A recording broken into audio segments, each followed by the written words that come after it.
If you're ready for a story that will touch your heart, you're in the right place.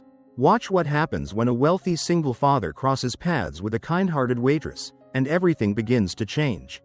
Let us know in the comments where you're watching from and which moment in the story stands out to you most. Don't forget to like, subscribe, and tap the bell so you never miss another story. The bell above the diner door gave a soft jingle as Matthew Blake stepped inside, carrying the quiet weight of the evening with him. The scent of fresh bread and brewing coffee lingered in the air, comforting. Warm, familiar, but this wasn't the kind of place he usually went to. It wasn't sleek, exclusive, or bathed in candlelight. No, this was different. And tonight wasn't about business deals or power lunches. It was about her. Beside him, nestled in a padded wheelchair, sat his daughter Emily, just 6 years old. Her frame was small, bundled in a pale yellow coat. Her head tilted slightly down. Her fingers moved in small repetitive twitches, brushing against the hem of her dress. She didn't speak, didn't look around, just sat there, silent, like a ghost in a world moving too fast for her. Matthew's heart pinched. He used to feel powerful, capable. The same man who built a tech empire and negotiated with CEOs now felt utterly useless sitting across from his own child. A hostess with dark circles under her eyes greeted them with a tired smile. "Table for two?" "Something quiet," Matthew replied, his voice low but certain. She led them toward a booth tucked away near the back, away from the crowd and clatter. As Matthew slid into the seat opposite Emily, he opened a menu more out of habit than hunger. His attention never left his daughter. "Emily," he said softly, "are you hungry?" No response, not even a flicker of acknowledgement. He exhaled, setting the menu aside. The same ache settled into his chest, the one that always came when he tried to connect with her and failed. He'd tried everything: therapists, specialists, the best caregivers money could buy. But no one ever really got through to Emily. Then, a soft voice interrupted his thoughts. "Hi there, I'm Sophie. I'll be taking care of you tonight."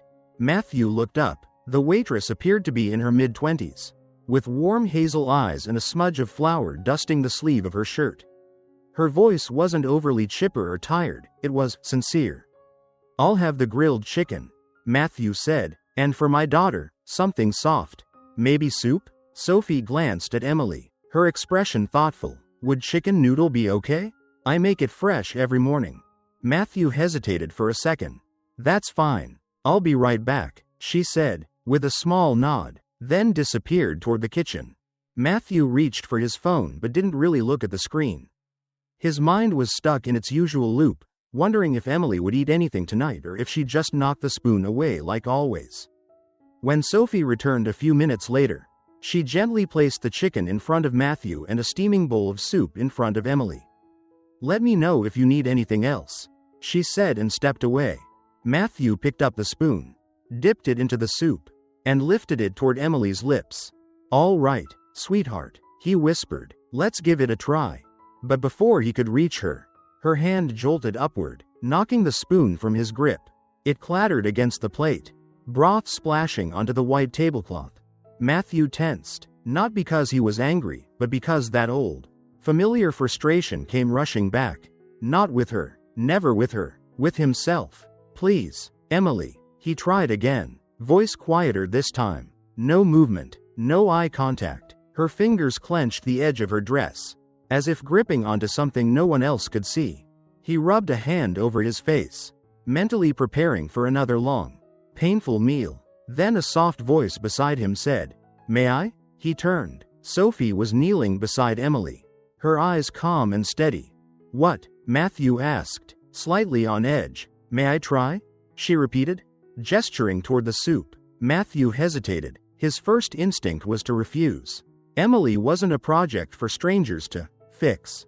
But there was something in Sophie's tone, gentle, unwavering, that made him pause. He handed her the spoon. Instead of immediately trying to feed Emily, Sophie crouched lower, getting eye level with the little girl. "Hi, Emily," she said softly, like she'd known her forever. Emily didn't react. Sophie dipped the spoon into the soup and lifted it slightly but didn't force it. "When I was little," she began, "my grandma used to say that chicken noodle soup was like a warm hug in a bowl." "Want to try a hug?" Matthew watched, completely still. She wasn't speaking at Emily. She was speaking to her, as if she truly believed Emily could hear and understand every word. For a long moment, nothing happened. Then, so subtly that Matthew almost missed it, Emily's fingers twitched. Sophie smiled. Just a little taste, okay? She brought the spoon to Emily's lips. This time, Emily didn't push it away. The spoon touched her lips. A beat passed. Then she swallowed. Matthew's breath caught in his throat. It was just one sip, but to him, it was everything. And then, Emily looked up. Not through Sophie, not past her, but at her. And she smiled. Matthew felt like the entire room had vanished.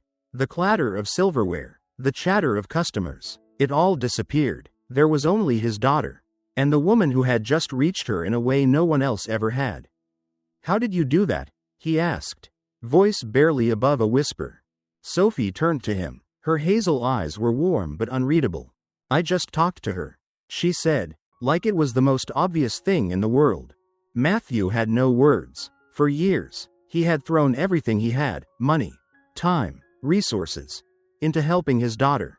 And now, here was this woman, a waitress, who had done more in 5 minutes than anyone else had in 5 years. That night, after he carried Emily to bed and sat in the quiet of his home office, her smile still haunted him, in the best possible way. He picked up his phone. "Get me everything you can on a woman named Sophie Turner," he told his assistant, and so began a journey he never saw coming. The next evening, Matthew returned to the diner. It was quieter than the night before, only a few patrons scattered across the booths. The familiar aroma of grilled onions and coffee lingered. But tonight, Matthew wasn't here for the food. He spotted her near the counter, sleeves rolled up, wiping down a tray. A streak of flour marked Sophie's cheek again, and her ponytail was coming undone. She looked different than the poised professionals Matthew was used to, but there was something grounding about her.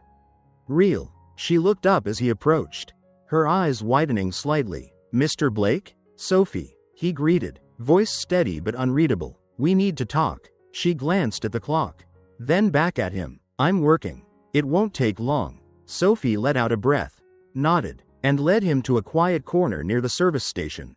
She crossed her arms. "What's this about?" Matthew didn't waste time. "You were incredible with Emily last night." She blinked, clearly not expecting that. "I just treated her like a little girl. Not a diagnosis." "Exactly," he said. He studied her face, her guarded expression, the subtle way her jaw tensed. "You've worked with children like her before." Sophie hesitated, then gave a casual shrug. "I used to babysit." Matthew's eyes narrowed. "That's not it. I had my assistant look into you." Her posture stiffened. "You did what?" "I'm not trying to invade your life," he said quickly. "But after what I saw, I had to know more." Sophie didn't respond, but her expression turned wary. "You studied special education," Matthew continued. "At NYU. You were top of your class. Professors called you one of the most gifted students they'd seen. And then, 2 years ago, you disappeared." He took a step closer. "No diploma, no trace. Now you're working in a small diner in the middle of nowhere." "Why?" Sophie's fists clenched at her sides. "That's not your business. It is if you're the only person who's ever made my daughter smile." The words hit her like a gust of wind. Her lips parted slightly. Then, without warning, she laughed, but it was hollow, laced with something broken. "You don't know me," she said, shaking her head. "You don't know what I've done." "I know you're patient," Matthew said softly. "I know you're kind, and I know you helped my daughter in a way no one else has. That matters." Sophie looked away. Her fingers trembled slightly. "Come work for me," he said. "Be Emily's caregiver. Just try it, for a week." She turned back to him, stunned. "You want to hire me?" "She trusts you," he said simply. "She responded to you. That's never happened before." Sophie swallowed hard. "I can't." "Why not?" "I just can't." Her voice was firmer this time. "I'm not who you think I am." Matthew stood silent for a moment, watching her eyes, how they glistened but didn't spill. Then he nodded. "All right, then at least tell me why you walked away from it all." Sophie's mouth opened, closed. She shook her head. "I have tables to clear." And just like that, she turned and walked away. Matthew didn't stop her. But he wasn't done. That night, he dove deeper into the past she didn't want to share. His assistant found it quickly, an obituary from 2 years ago. A boy's smiling face, freckles across his nose. Caleb Turner, age 10. No cause listed, no details, just a note that he had passed suddenly. Matthew's chest tightened. Sophie hadn't just studied special education. She'd lived it, and she'd lost someone. The next evening, he returned to the diner again, but this time, he didn't come alone. Emily was in his arms, bundled in her soft jacket, her cheek resting against his shoulder. The bell chimed as they stepped inside. Sophie looked up from behind the counter, her eyes widening in shock when she saw them. She froze. Then slowly, almost involuntarily, she stepped around the counter and knelt down in front of Emily. "Hey, sweetheart," she whispered, her voice trembling. Emily lifted her head. For a moment, she stared like she wasn't sure if Sophie was real. Then slowly, painfully, she raised her hand and touched Sophie's cheek. Sophie gasped. Tears welled in her eyes as she pulled Emily into a gentle hug, holding her like something precious, like something she thought she'd lost forever. Matthew's throat burned. "I need you," he said quietly. Sophie looked up at him, her face still buried in Emily's curls. "I don't just need you because of her," he continued. "I need you because of me." Sophie's breath caught. "I was scared," he admitted. "I thought I could do it all, that I didn't need anyone else. But I was wrong." Sophie blinked, searching his face. She wanted to believe him, desperately, but the fear was still there, etched into her bones, whispering that she'd lose again. Matthew saw it in her eyes. He took a step closer. "1 week," he said softly. "That's all I'm asking." Sophie hesitated, then nodded. 1 week. The Blake estate was more than Sophie expected. Sleek, modern, sprawling, but strangely cold, empty, like the kind of place that had seen more silence than laughter. Matthew led her through the hallways until they reached a soft pink door. "Emily's room," he said. Sophie stepped inside and froze. It was beautiful. Gentle pastels, books and stuffed animals lined neatly along shelves. A window stretching nearly the height of the wall poured golden light across the floor. And in the center, Emily, curled in her wheelchair, silent. "She's been quieter since her mom passed," Matthew said quietly. Sophie looked at him. His expression was unreadable, but the tension in his shoulders said everything. He blamed himself. The first few days weren't easy. Emily flinched when Sophie reached for her hand, turned away when spoken to, wouldn't meet her eyes. Every rejection whispered, "You don't belong here."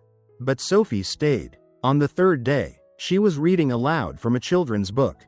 Her voice was soft, steady. She wasn't sure Emily was even listening.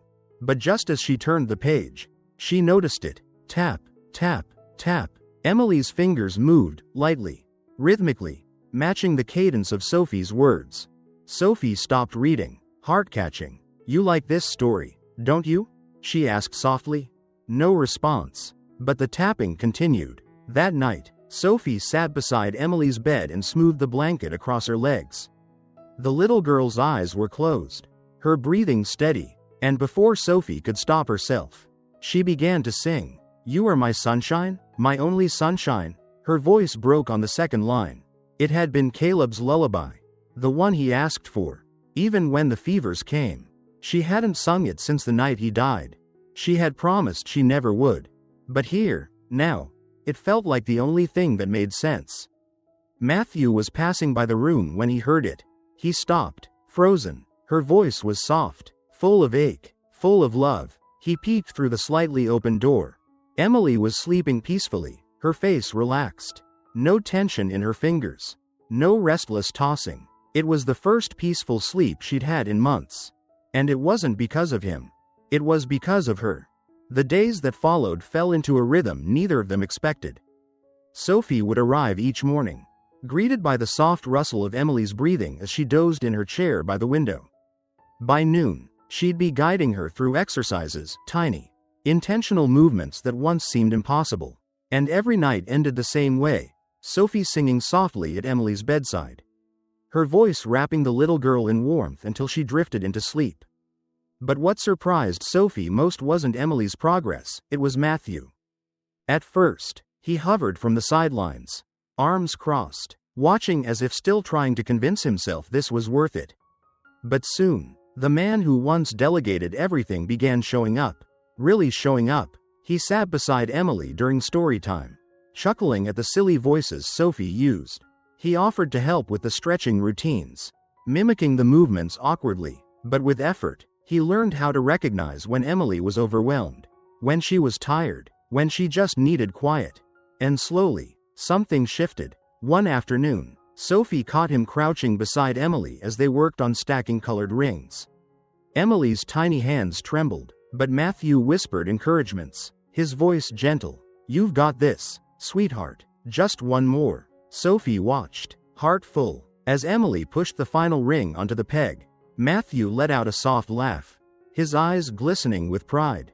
She didn't interrupt, she just smiled. Later that evening, they sat out on the back patio, the sky melting into hues of lavender and gold.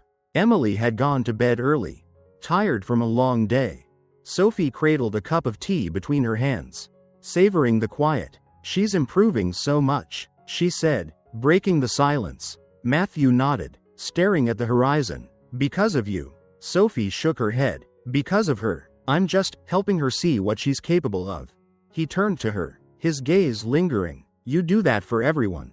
She looked up, puzzled. "What?" "You make people believe they can do things they never thought possible," he said, his voice low. "Emily, me." Her breath caught. "I used to believe that," she admitted quietly. "Before Caleb." Matthew didn't press. He just waited. "He was my brother," she continued, voice trembling. 10 years old, cerebral palsy, the kindest, bravest kid I've ever known. I spent my whole life learning how to take care of him. I thought if I could just study hard enough, learn enough, I could save him." Matthew's eyes didn't leave hers. "But I didn't," she whispered. "One night, he got sick, just a fever at first. But it got worse. I didn't act fast enough. By the time we got to the hospital, it was too late." She paused, eyes wet. "I failed him, and I told myself I'd never let that happen again. So I walked away. From the degree, from everything." Matthew reached out, gently covering her hand with his. "You didn't fail him," he said softly. Sophie looked away. "I don't know how to care about someone without being afraid of losing them." "Neither do I," Matthew admitted. "Not anymore." They sat there, hands linked, hearts raw but open, and for a moment, neither of them felt alone. The next morning, Emily did something no one expected. She reached for her spoon. Sophie had set a bowl of oatmeal in front of her like always, preparing to help, but Emily's small hand moved on its own. Shaky but determined, she gripped the spoon, scooped a tiny bit, and slowly brought it to her mouth. Sophie gasped. Emily. Matthew, who had just walked in, froze. Emily blinked, then, seeing their stunned faces, let out a giggle, a light, clear sound that filled the room like sunshine. Matthew's hand flew to his mouth, eyes wet. Sophie knelt beside her. "You did it, sweetheart, all by yourself." Matthew crouched on the other side, beaming. "We're so proud of you." Emily smiled shyly, then reached for another spoonful. They celebrated with pancakes later that morning, messy, syrupy, and full of laughter. Sophie couldn't remember the last time she'd laughed that freely. Neither could Matthew. That evening, after Emily had fallen asleep, they found themselves back on the patio again. The stars blinked softly above them, and the air carried the scent of honeysuckle. Matthew turned to her. "Stay." Sophie blinked. "What?" "After the week's over, don't go. Stay with us." Her heart raced. "Matthew, I know you're scared. I am too. But it's real." She looked into his eyes and saw it. The man who had once been all business, all control, was gone. In his place was someone gentler, someone open, someone who had let her in. Sophie hesitated, then nodded slowly. "Okay." His breath caught. "Okay? 1 more week," she said with a teasing smile. "Then we'll see." Matthew laughed, his shoulders relaxing. But the moment didn't end there. Because then, he reached for her hand. Slowly, carefully, he leaned in. And this time, when he kissed her, she didn't pull away. Matthew Carter had always lived by plans and precision. But nothing, no business deal, no boardroom negotiation. had prepared him for the chaos and beauty that Sophie Lane brought into his home. 2 more weeks passed since that night on the patio. Emily had started humming along when Sophie sang, her fingers tapping out rhythms on the armrest of her wheelchair. She'd even taken her first independent steps, with support. Yes, but steps nonetheless. Matthew had been there, his heart in his throat, when Sophie crouched in front of Emily with her arms open and whispered, "Come here, sweetheart." Emily had stared at her feet, unsure, but with both Sophie and Matthew softly encouraging her. She had stood, one shaky foot, then another. When she reached Sophie, everyone was crying, including Matthew. But while Emily's world was blooming, Sophie's internal storm grew louder. She laughed more, smiled wider, and for the first time in years, she didn't wake up feeling like the weight of her past would crush her. And that terrified her, because the closer she got to Matthew, the more she loved Emily, the more she feared losing them. One evening, as the 3 of them were coloring at the kitchen table, Emily holding a crayon with fierce concentration, Matthew leaned in and whispered, "You're good at this." "At us." Sophie met his eyes, heart stuttering. "What do you mean?" He smiled. "At being here, being with us." And in that moment, she wanted nothing more than to believe him. But that night, after Emily was asleep, Sophie sat on the edge of her bed, twisting the corner of a blanket in her hands. Matthew stood in the doorway, watching her. "Penny for your thoughts?" She smiled faintly. "Just thinking." He stepped inside. "You've been quiet lately." "I'm just tired." Matthew didn't press. He walked over, brushing a loose strand of hair from her cheek. "You're not alone, Sophie." She looked up at him. "I know." But even as she said it, her chest ached with doubt. A few days later, she found herself alone in the garden, pruning back the roses Emily liked to sniff after their morning walks. The sun was warm, the breeze gentle. It should have been peaceful, but instead, she felt it building again, that creeping fear that if she let herself settle, it would all be ripped away. Then she heard footsteps. Matthew's voice followed. "There's something I want to show you." She turned to see him holding a small velvet box. Her breath hitched. "Matthew?" He opened it slowly. Inside was a delicate silver locket. Nothing flashy, nothing bold, just simple, timeless, beautiful. "It was my mother's," he said. "She wore it every day, even when we had nothing." Sophie's fingers trembled as he placed it in her palm. "I want you to have it," he said. "I can't," she started. "You already do," he said, gently closing her fingers over the locket. Sophie blinked back tears. "Why me?" Matthew smiled. "Because you brought my daughter back to life. And you did the same for me." She looked down, overwhelmed. "I'm scared, Matthew." "I know," he whispered. "So am I." That night, after Emily was tucked in, Sophie wandered into the study, hoping to find Matthew. Instead, she found an open laptop on the desk. On the screen was a file. "Adoption papers, Emily Carter." She stared, confused. Then her heart dropped. Beneath the file was a letter, addressed to a lawyer. "I would like to finalize all rights and guardianship to ensure Emily's well-being should anything happen to me. And I want Sophie Lane to be her legal guardian." Sophie stepped back, the room spinning. She didn't hear Matthew enter. "You weren't supposed to see that," he said gently. She turned, her voice shaking. "You're giving her to me?" "I'm giving her a future," he said. "And if I'm being honest, I want you in both our futures." Sophie shook her head. "I'm not ready for that kind of responsibility." "Yes, you are," he said firmly. "You've already taken it on. Every day. And Emily loves you." Tears filled Sophie's eyes. "You don't get it. I don't trust myself, Matthew." He took a step closer.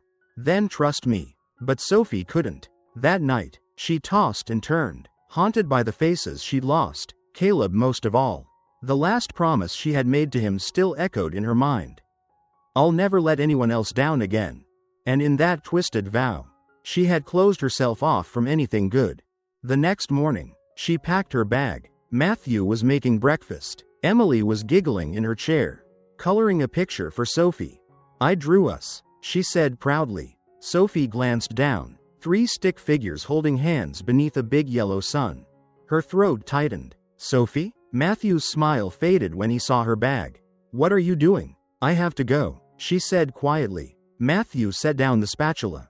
You're serious? She nodded. This was never permanent. His voice hardened. It could be. She shook her head, avoiding his eyes. You don't need me. He stepped closer. Emily does. I do. I'm sorry, she whispered. I can't lose someone again. I can't be the reason another child gets hurt. You're not, he said, voice cracking. You're the reason she's living. Sophie bit her lip, stepped forward, and knelt in front of Emily.